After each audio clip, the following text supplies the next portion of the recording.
Hey guys, and welcome back to the channel on this frigid afternoon. In today's video, we're going to talk about what the 2024 TR WRX says about the next generation STI, and we're going to talk about a few of the insights on what the TR WRX gives us for the next generation STI and what we can expect and what we think is going to come just based on what Subaru did with the TR WRX.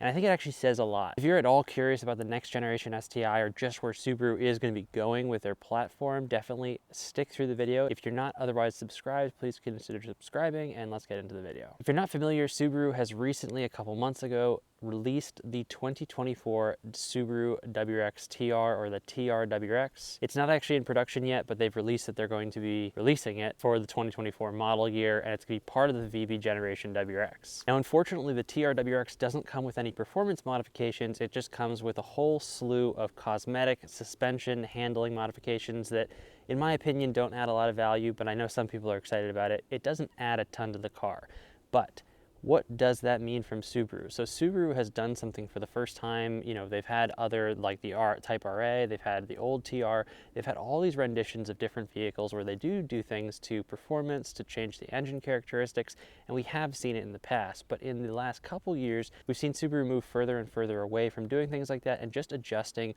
cosmetic stuff, suspension stuff, handling, responsiveness, but not actually touch the engine or the engine and performance characteristics of the vehicle. And more recently, with Subaru releasing these pieces of information about their new cars, they also release information about why. And like the fact that they didn't release a new STI, Subaru's been pretty clear that a lot of the reasons have to do with the EPA and meeting emissions guidelines, both for the vehicle and across their entire fleet.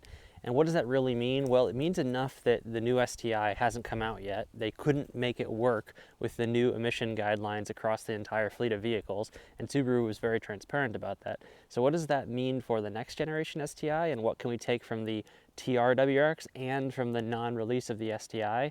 Well, we can be pretty sure that the new STI is going to be electrified in some way or shape or form. More likely than not, based on the rest of the car market and the way that Subaru is moving with their vehicles, we're going to see either a hybrid or more likely a fully electrified vehicle. And what they're going to try to do is fully electrify a rally vehicle. Subaru isn't going to be the first, obviously, to the market for an electrified vehicle, nor electrified sports car. Plenty of vehicles have done that in the past, but they haven't created an all-round sports car or a rally car, or what makes the WRX and STI initially kind of carve out a niche, because these are not the best performing vehicles. We all know that. If you disagree, you don't know the automotive space. But what these do provide is an extremely fun driving experience, characteristics like all-wheel drive that are hard to get in a sports car, and a robust tuning and aftermarket community. And the most likely outcome of the next generation STI is going to be using that key feature of what that made the STI successful in the first place and just do it again with electrification. And they're going to be the first to market to be able to do that.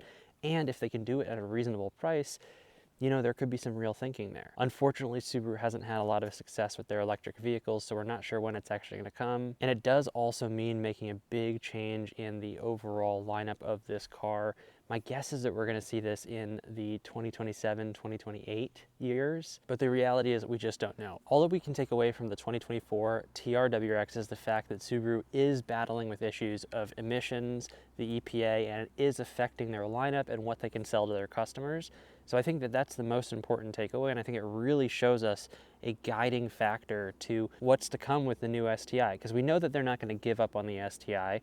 We assume it's going to be rebranded as the STI and not like the STE or something similar to, play of words for electrification. But the TR WRX is hugely, absolutely massively indicative of the fact that Subaru is fighting issues, because if they weren't, they would have released a vehicle with more horsepower because they know that it would have sold better. And I think that's immensely clear that Subaru wanted to do something and they couldn't, and it's probably, the TR WRX is probably the outcome. So we can take away from that the fact that they're probably dealing with the same thing with the STI, and that's why, it makes the most sense for them to go electric. It makes the most sense for the business.